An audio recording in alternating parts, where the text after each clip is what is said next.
ഈ അടുത്തായിട്ട് കമന്റ് ബോക്സിൽ ഞാൻ കാണുന്ന മെയിൻ ഒരു ക്വസ്റ്റ്യൻ ആണ്, നിനക്കൊന്നും വേറെ കണ്ടന്റ് ഒന്നും ഇല്ലേടാ എന്നുള്ളത്. ഇത് എൻ്റെയിൽ മാത്രമല്ല, ഞാൻ ഒട്ടുമിക്ക ഈ റിയാക്ഷൻ വീഡിയോ ചെയ്യുന്ന ആൾക്കാരുടെ എല്ലാവരുടെയും കമന്റ് ബോക്സിൽ ഈ ഒരു ക്വസ്റ്റ്യൻ കാണാറുണ്ട്.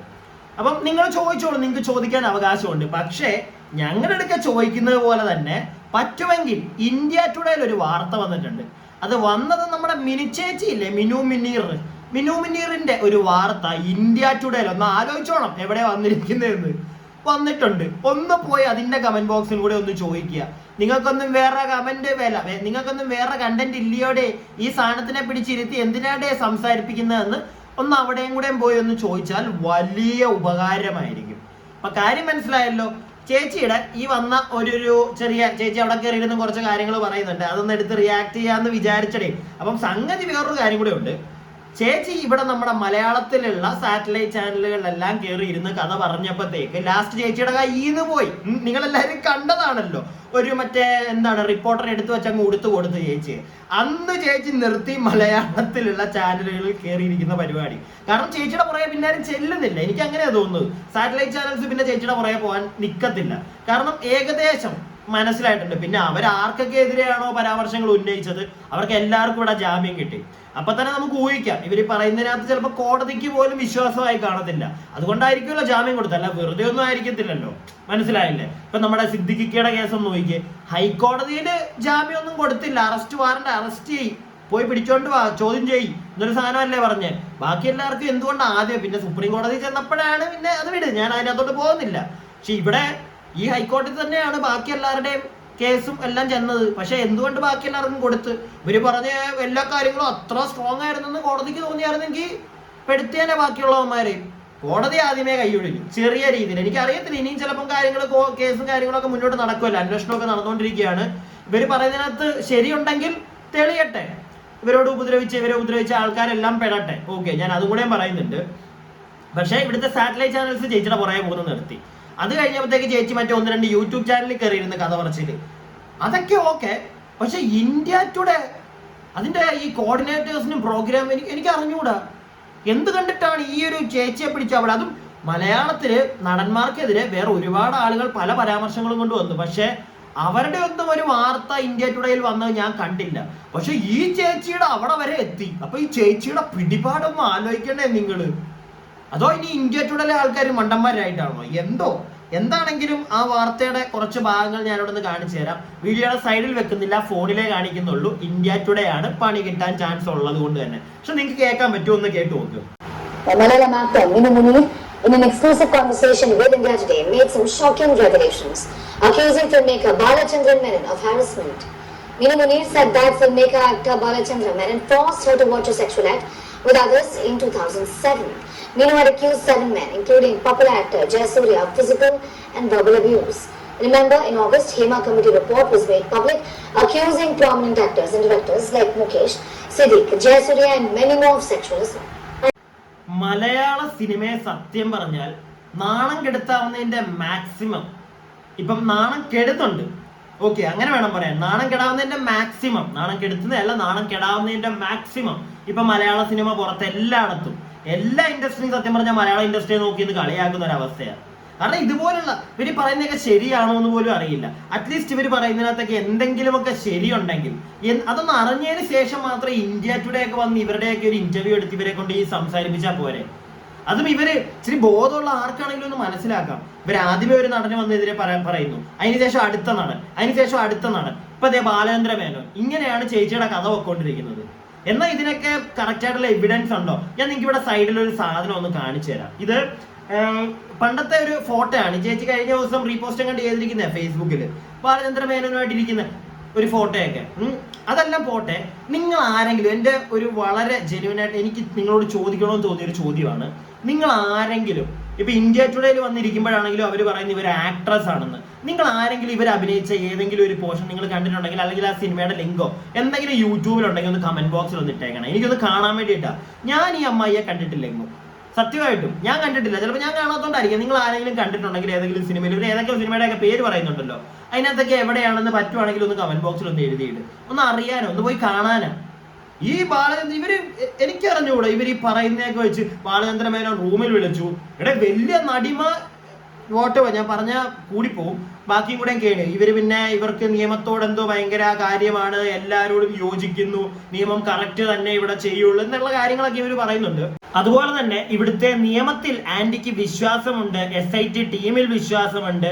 ഇതൊക്കെ ചേച്ചി വിശ്വസിക്കുന്നുണ്ടെങ്കിൽ ഇവിടുത്തെ നിയമത്തിൽ പറയുന്നത് പോലെ തന്നെ ഇങ്ങനൊരു അലിഗേഷൻ ചേച്ചി ഉയർത്തിയതിന് ശേഷം ചേച്ചി മിണ്ടാതെ, കേസ് നടക്കുകയാണ്, ഈ സമയത്ത് ചേച്ചി മിണ്ടാതിരിക്കണം. ചേച്ചിയുടെ മുഖം കാണിച്ചുകൊണ്ട് ബാക്കിയുള്ള ചാനലുകൾ വന്നിരിക്കേണ്ട കാര്യമില്ല. ഓൾറെഡി ഒരു നിയമം അങ്ങനെ ഉള്ളതാണ്. കാരണം ഇങ്ങനെ മുഖം കാണിക്കരുത്, ചാനലിലൊക്കെ വന്നിരുന്ന് സംസാരിക്കുമ്പോഴത്തേക്ക് മുഖം കാണിക്കരുത്, ഇങ്ങനെ ഒരു അലിഗേഷൻ കൊണ്ട് വന്ന ഒരു സ്ത്രീയുടെ. പിന്നെ ആ സ്ത്രീക്ക് ആവശ്യമുണ്ടെങ്കിൽ അവർ അവകാശപ്പെടുകയാണെങ്കിൽ, അവർ ചോദിക്കുകയാണെങ്കിൽ കാണിക്കാമെന്നുള്ളൊരു സാധനം. പക്ഷെ ഇവിടെ ഒരാളും ഇതുവരെയായിട്ടും എൻ്റെ അറിവിൽ അങ്ങനെ ഒരു സാധനം പറഞ്ഞുകൊണ്ട് വന്നിട്ടില്ല. എൻ്റെ മോന്ത തന്നെ കാണിച്ചാലേ ഞാൻ ഇരിക്കുള്ളൂ. ചേച്ചി അതും കാണിച്ച് വഴക്കുണ്ടാക്കിയിട്ടുണ്ട് ചാനലിന്റെ ഫ്രണ്ടിൽ. ഓക്കെ, എന്തോ എൻ്റെ മുഖം കാണിച്ചില്ലെങ്കിൽ എണീറ്റ് പോകുന്നൊക്കെ പറഞ്ഞ് ചേച്ചി വാർത്തയിലുണ്ടായിരുന്നതൊക്കെ ഞാൻ വീണ്ടും തപ്പി പിടിച്ചതോടെ കാണിക്കുന്നില്ല. ചേച്ചി പറഞ്ഞ കാര്യങ്ങളൊക്കെ തന്നെ. സോ ഇവിടുത്തെ നിയമത്തിൽ അത്രയും വിശ്വാസമുള്ള ഒരാളൊക്കെ ആണെങ്കിൽ നിയമത്തിൽ ഉള്ള കുറച്ച് കാര്യങ്ങൾ അതങ്ങ് അക്സെപ്റ്റ് ചെയ്ത് ചെയ്യാൻ പറ്റണം. മനസ്സിലായില്ലേ? അപ്പോഴും എനിക്ക് പേടിയൊന്നുമില്ല, എൻ്റെ മോഹം പുറത്ത് കാണട്ടെ എന്നുള്ള സാധനത്തിന്റെ ഒന്നും ആവശ്യമില്ല ചേച്ചി. അതുപോലെ തന്നെ ഈ കേസ് നടക്കുന്ന സമയത്ത് ചാനലുകളിൽ കയറിയിരുന്ന് വീണ്ടും വീണ്ടും വീണ്ടും പറഞ്ഞ സാധനം തന്നെ ഇരുന്ന് പറഞ്ഞുകൊണ്ടിരിക്കുക. എന്തിന്റെ കാര്യം ഇതിന്റെ ഒരു ആവശ്യവും ഇല്ല. നിങ്ങൾ സത്യം പറഞ്ഞു കഴിഞ്ഞാൽ ഇപ്പം സാധാരണക്കാരനായിട്ടുള്ള എനിക്ക് കാണുമ്പോൾ എനിക്ക് മനസ്സിലാവുന്നത് എന്താണെന്നറിയോ, നിങ്ങൾക്ക് നിങ്ങളുടെ ഫേസ് അങ്ങ് ലോകം മൊത്തം എത്തിക്കണം. അത് നെഗറ്റീവ് ആയിക്കോട്ടെ പോസിറ്റീവ് ആയിട്ടെ എങ്ങനെയാണെങ്കിലും ചേച്ചിയുടെ മുഖം 10 പേര് അറിയണം. അതിനുവേണ്ടി ചേച്ചി കാണിക്കുന്ന ഒരു പരിപാടിയായിട്ടാണ് ഇവിടുത്തെ ഏതൊരു സാധാരണക്കാരനും തോന്നുള്ളൂ ഈ ഒരു പരിപാടി കണ്ടു കഴിഞ്ഞാൽ. നിങ്ങളുടെ ഭാഗത്ത് സത്യമുണ്ടെങ്കിൽ നിങ്ങൾ കേസിന് പോയി കേസിന്റെ വിധി വരുന്നോളം വരെ വെയിറ്റ് ചെയ്യുക. അതാണ് ചെയ്യേണ്ടത്. അല്ലാതെ പറഞ്ഞ കാര്യം വീണ്ടും വീണ്ടും എല്ലായിടത്തും മനസ്സിലാവുന്നില്ല എന്തിനാണെന്നത്. Lesson for everyone, and this will not happen. We need a cleansing in the society because we are also a woman, means we are also a human being with equal rights and freedom. We deserve respect, and we also have dignity. And people should recognize the worth of the women.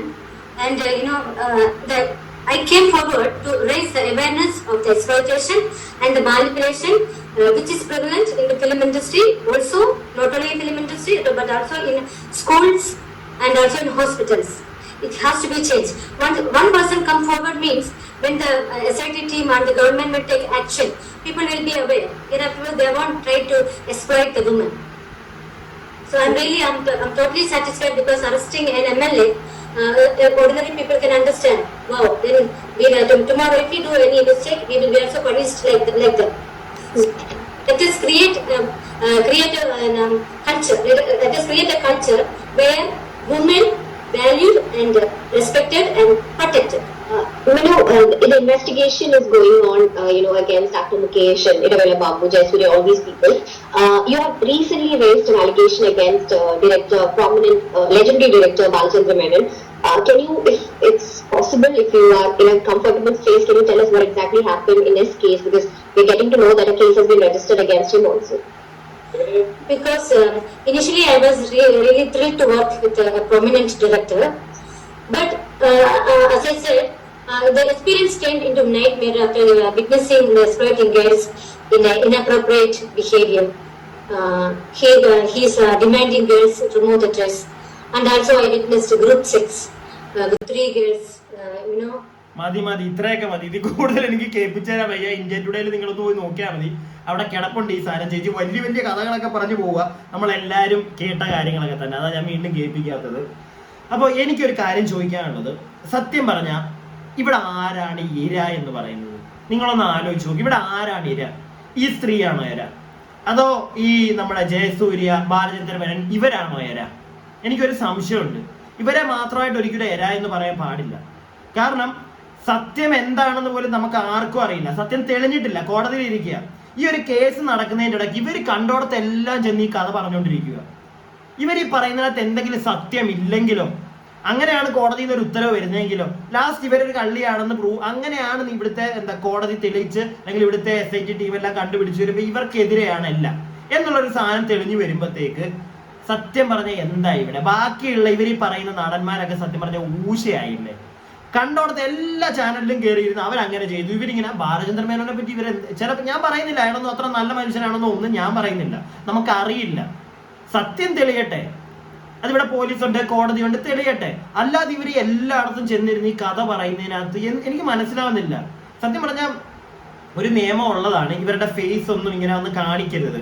പിന്നെ ഇവർക്ക് താല്പര്യം ഉണ്ടെങ്കിൽ കാണിക്കാം. ഒട്ടുമിക്ക ഇവിടുത്തെ സ്ത്രീകൾ ആരും അതിന് വില്ലിങ്ങെന്നല്ല, ഈ ഒരു കേസ് കൊടുത്തു കഴിഞ്ഞാൽ ആരും വന്നിരുന്ന് പിന്നെ ഈ കഥ പറഞ്ഞുകൊണ്ടിരിക്കത്തില്ല. നമ്മുടെ സിദ്ദിഖിനെതിരെ പറഞ്ഞൊരു പെൺകുട്ടിയാണെങ്കിലും ശരി, പിന്നെ അവരെ കണ്ടിട്ടില്ല. അവർ ആദ്യമേ വന്ന് പറഞ്ഞു, കേസ് നടക്കുന്ന സമയത്ത് അവർ പിന്നെയും എനിക്ക് തോന്നുന്നു ആകെ ഒരു ദിവസം കണ്ട് ഏതൊരു വാർത്ത ഒരുപാട് ചാനൽസ് ഒക്കെ വന്നപ്പോൾ എവിടെയോ വെച്ച് ഇവർ സംസാരിച്ചത്. അതല്ലാതെ ഇവരൊന്നും ആരും ഇതേപോലെ കയറിയിരുന്ന് കഥ പറയുന്നില്ല. ഇതെല്ലായിടത്തും ചെന്നിരുന്ന് കഥ പറയുക. അറ്റ്ലീസ്റ്റ് പോലീസുകാർക്ക് അല്ലെങ്കിൽ ഇവിടുത്തെ SIT ടീമിന് ഇവരോടൊന്ന് പറഞ്ഞൂടെ ഇതൊന്നും നിർത്താനായിട്ട്? എല്ലായിടത്തും ചെന്നിരുന്ന് ഇവരുടെ ഈ കഥ പറഞ്ഞത് തന്നെ വീണ്ടും വീണ്ടും വീണ്ടും മോശക്കാരാക്കുക അവർ ബാക്കിയുള്ളവരെ. എന്നാൽ ഇവിടുത്തെ ഒരു SIT ടീമൊക്കെ ചിലപ്പോൾ ഈ അന്വേഷണമൊക്കെ നടത്തി ഇവർ പറയുന്നതിനകത്തൊന്നും കഴമ്പില്ല എന്ന് മനസ്സിലാക്കി കഴിഞ്ഞ് കഴിഞ്ഞാൽ അവരുടെ അവസ്ഥയോ? ഈ സ്ത്രീയുടെ അല്ല, ഇവർ ആർക്കൊക്കെ മേലെയാണോ ഉന്നയിക്കുന്ന ഓരോ പരാമർശങ്ങൾ അവരുടെ ഒരു അവസ്ഥയോ? ബാലചന്ദ്രൻ മേനോൻ എന്ന് പറയുന്നൊരു വേഴ്സറ്റൈൽ ആക്ടർ, ഡയറക്ടർ, അയാൾക്കെതിരേക്ക് ഇങ്ങനെ പറഞ്ഞിട്ട് അവസാനം ഇതൊക്കെ കള്ളമാണെന്ന് തെളിഞ്ഞാൽ, ഞാൻ ഇപ്പോഴും പറയുന്നു കള്ളമാണെന്ന് ഞാൻ പറയുന്നില്ല, പക്ഷെ എങ്ങാനും അങ്ങനെ തെളിഞ്ഞാൽ അപ്പം നമ്മളൊന്ന് ആലോചിച്ച് നോക്കിയാൽ അവരുടെ അവസ്ഥ. ഇത്രയും ഒരു വല്ലാത്തൊരു സ്റ്റേജിലൂടെ അല്ലേ ഇപ്പൊ അവർ കടന്നു പോയിക്കൊണ്ടിരിക്കുന്നത്. അതും ചെറിയ കാര്യമൊന്നും അല്ല ഇവർ ബാലചന്ദ്രൻ മേനോനെതിരെ ഒന്നും പറയുന്നത്. ഞാൻ എന്തിനാ ഫോട്ടോ നിങ്ങൾക്ക് കാണിച്ചു തന്നതെന്ന് അറിയോ? നേരത്തെ ആ ഒരു സിനിമയുടെ ഷൂട്ട് സമയത്ത് ഇവർ പറയുന്ന സിനിമയുടെ ഷൂട്ടിൽ എപ്പോഴെങ്കിലും വെച്ചിട്ടായിരിക്കും അവർ ഫോട്ടോയൊക്കെ എടുത്തിരിക്കുന്നത്. സോ ഇവർക്ക് അവിടെ ഇരുന്ന് അവർ ചിലപ്പോൾ ഈ ഫോട്ടോയൊക്കെ എടുത്തതിന് ശേഷമായിരിക്കാം ചിലപ്പോൾ ഇങ്ങനെയുള്ള കാര്യങ്ങൾ ഇവർ കണ്ടത്. സോ അങ്ങനെയുള്ള കാര്യങ്ങളൊക്കെ ഇവർ അനുഭവിച്ചിട്ടുണ്ടെങ്കിൽ കണ്ടെങ്കിൽ പിന്നെ ആ ഒരു ആരുടെ കയ്യിൽ നിന്നാണ് ഇങ്ങനെ ഒരു സാധനം അവർ അനുഭവിച്ചത്, ഇല്ലെങ്കിൽ അവർ കണ്ടത് ഇത്രയും വൃത്തികെട്ട രീതിയിൽ ഒരു നടനെ കണ്ടതെങ്കിൽ പിന്നെ അയാളുമായിട്ടുള്ള ഒരു ഫോട്ടോയൊക്കെ ഒരു സ്ത്രീ സൂക്ഷിച്ചു വെക്കുമോ? എന്റെ നോർമലായിട്ടുള്ള ഒരു ചോദ്യം ഇവിടുത്തെ ചേച്ചിമാരോടും ഒക്കെയാണ്, എന്റെ പെങ്ങന്മാരോടും ഒക്കെയാണ് ഞാൻ ചോദിക്കുന്നത്. നിങ്ങൾ ആർക്കെങ്കിലും ഇങ്ങനത്തെ ഒരു അവസ്ഥ വരുന്നെങ്കിൽ, നിങ്ങളൊരു വ്യക്തി, നിങ്ങൾക്ക് ഭയങ്കര ഇഷ്ടമുള്ള ഒരാൾ, അയാൾ ഇങ്ങനെ വൃത്തികെട്ട സാഹചര്യത്തിൽ നിങ്ങളയാളെ കണ്ടു, നിങ്ങൾ അതിന് മുന്നേ അയാളുമായിട്ടൊരു ഫോട്ടോ ഒക്കെ എടുത്ത് വെച്ചിട്ടുണ്ട് കയ്യിൽ. പക്ഷെ ഇങ്ങനെയുള്ള ഇതൊക്കെ കണ്ടു കഴിയുമ്പോഴത്തേക്ക് നിങ്ങൾക്ക് അയാളോടൊരു ദേഷ്യം വരത്തില്ലേ? നിങ്ങൾ അയാളുമായിട്ടുള്ള, നമ്മളെ സാധാ മനുഷ്യന്മാരാണ്, നമ്മളൊക്കെ അങ്ങനെയല്ലേ ചെയ്യത്തുള്ളൂ. ആ ഫോട്ടോ ഒക്കെ ഡിലീറ്റ് ചെയ്ത് കളയും, അതിന്റെ ആവശ്യമില്ല. നമ്മുടെ എത്ര വലിയ എണ്ണ ഫാനാണെന്ന് പറഞ്ഞാൽ ഇങ്ങനത്തെ ഒരു സ്വഭാവമാണ് നമ്മൾ അറിഞ്ഞു കഴിഞ്ഞാൽ വേണ്ട എന്ന് വെക്കും നമ്മൾ. ഇത് പക്ഷേ എല്ലാ ഇവരുടെയും ഉണ്ട്. ഇതിപ്പോ കുറെ പേര് പറയും അത് തെളിവല്ലേ എന്ന്. തെളിവായിക്കോട്ടെ, തെളിവാണ്, ഇല്ലാന്നും ഞാൻ പറയുന്നില്ല. ഈ തെളിവ് വെച്ചിട്ട് ഒരിക്കലും അവരെ പീഡിപ്പിച്ചൊന്നും അവർക്ക് പറയാൻ പറ്റത്തില്ലല്ലോ, ഇല്ലല്ലോ, അത്രേ ഉള്ളൂ. പിന്നെ പക്ഷെ ഇങ്ങനെയുള്ള സാധനങ്ങൾ വെച്ചോണ്ടിരിക്കും ഒരു സ്ത്രീ, അതാണ് എന്റെ സംശയം. ഇവര് പറയുന്നതിനകത്തെ കുറെ കാര്യങ്ങൾ കേൾക്കുമ്പോൾ നമുക്കുള്ള സംശയങ്ങൾ അതൊക്കെയാണ്. എനിക്കെന്തോ ഇവര് പറയുന്നതിനകത്തൊന്നും വീണ്ടും വീണ്ടും ഇങ്ങനെ ഓരോ കാര്യങ്ങൾ കാണുമ്പോഴത്തേക്ക് സംശയങ്ങൾ കൂടി വരുന്നതേ ഉള്ളൂ. ഓക്കെ, ഇത് എന്റെ ഒരു പെർസ്പെക്റ്റീവ്, അത്രേ ഞാൻ പറയുന്നുള്ളൂ. ഞാനിവിടെ ആരെയും മോശക്കാരെയൊക്കെ ചിത്രീകരിക്കുന്ന ഒന്നുമില്ല. അവര് ഇവിടുത്തെ നിയമം, കേസ് നടന്നുകൊണ്ടിരിക്കുകയാണ്, കേസ് തെളിയട്ടെ. അവര് വന്ന് ഇങ്ങനെ ഓരോടത്തിരുന്ന് ഇങ്ങനെ ഓരോ കഥകൾ പറഞ്ഞുകൊണ്ടിരിക്കുന്നതുകൊണ്ടാണ് നമ്മളെടുത്ത് വരെ റിയാക്ട് ചെയ്യുന്നത്. ഇല്ലെങ്കിൽ നമ്മളാരും സംസാരിക്കാൻ പോകുന്നില്ല. ഇപ്പം സിദ്ദിഖിന്റെ വന്ന ആ ഒരു നടി, നമ്മൾ ആ നടിയെ പറ്റിയൊന്നും ഇപ്പൊ ഒന്നും സംസാരിക്കാറില്ല. കാരണം എന്താ? അവർ വന്നൊന്നും പറയാറില്ല. കേസ് അതിന്റെ വഴിക്ക് നടന്നുകൊണ്ടിരിക്കുക. അത് തീർന്നു കഴിയുമ്പോൾ അവരെന്തെങ്കിലും പറയുമ്പോൾ നമ്മൾ എടുത്ത് വെച്ച് റിയാക്ട് ചെയ്യും. പക്ഷെ ഇവരുടെ കാര്യത്തിൽ അങ്ങനെയല്ല, കുറച്ച് ദിവസമായിട്ട് നമ്മൾ സംസാരിച്ചുകൊണ്ടിരിക്കുക. കാരണം ഇവരെല്ലായിടത്തും വന്നിരുന്ന് സെയിം കഥ പാടിക്കൊണ്ടിരിക്കുക. എന്തിനാ ഇത് കേസ് നടക്കുന്ന സമയത്ത്? മനസ്സിലാവുന്നില്ല. ഞാൻ എന്റെ പെർസ്പെക്റ്റീവ് പറഞ്ഞു. എനിക്ക് ഒരിക്കലും ഇവരുടെ കൂടെ കൊണ്ട് നിൽക്കാൻ ഒരു പരിധി കൂടുതൽ, കോടതിയിൽ നിന്ന് തെളിയട്ടെ, അത് കഴിഞ്ഞിട്ട് നമുക്ക് വേണമെങ്കിൽ അവരുടെ കൂടെ നിൽക്കാനാണ് ഇവിടുത്തെ നിയമം പറയുന്നതെങ്കിൽ അവരുടെ സൈഡിലാണ് ശരി എന്ന് പറയുമ്പോഴത്തേക്ക് നമുക്ക് നിൽക്കാം. അല്ല ഒന്നും അവരുടെ കൂടെ നിൽക്കാൻ വയ്യ. ഇത് ഞാൻ എൻ്റെ ഒരു പെർസ്പെക്റ്റീവ് പറഞ്ഞു. നിങ്ങളുടെ അഭിപ്രായങ്ങൾ എന്താണെങ്കിലും കമന്റ് ബോക്സിൽ പറയുക. വീഡിയോ ഇഷ്ടപ്പെട്ടവരൊന്ന് ലൈക്ക് ചെയ്യുക. സബ്സ്ക്രൈബ് ചെയ്യാതെ കാണുന്നവരുണ്ടെങ്കിൽ ഒന്ന് സബ്സ്ക്രൈബ് ഒക്കെ ചെയ്യുക.